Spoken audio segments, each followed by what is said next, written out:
Beralih ke cabang olahraga lain, saudara. Hasil Timnas Voli Putri Indonesia U21 yang finish di 16 besar kejuaraan dunia Voli Putri U21 akan menjadi bahan evaluasi PBVSI. PBVSI juga tengah menyiapkan Timnas Voli Putri untuk mengikuti kejuaraan Asia Voli U18 di Bahrain. Timnas Voli Putri Indonesia U21 berhasil finish di peringkat 16 dari 24 negara peserta FIVB Volleyball Women's U21 World Championship 2025.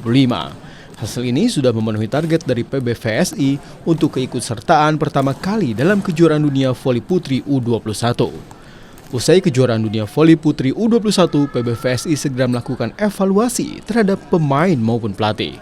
Selain itu, PBVSI juga telah menyiapkan Timnas Voli Putri untuk mengikuti kejuaraan Asia Voli Putri U18 di Bahrain.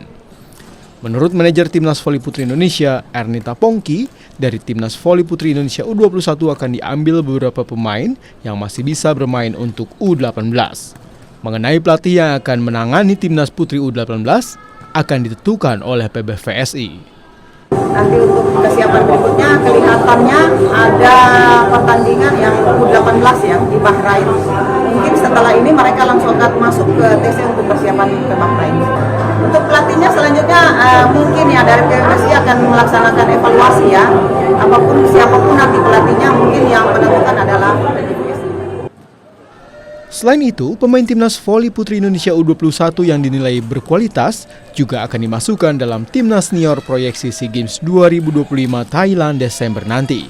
Dengan diikutkannya pemain U21 ke Timnas Senior di SEA Games akan menciptakan regenerasi pemain yang baik. Mahendra Triginanjar, Kompas TV, Surabaya, Jawa Timur.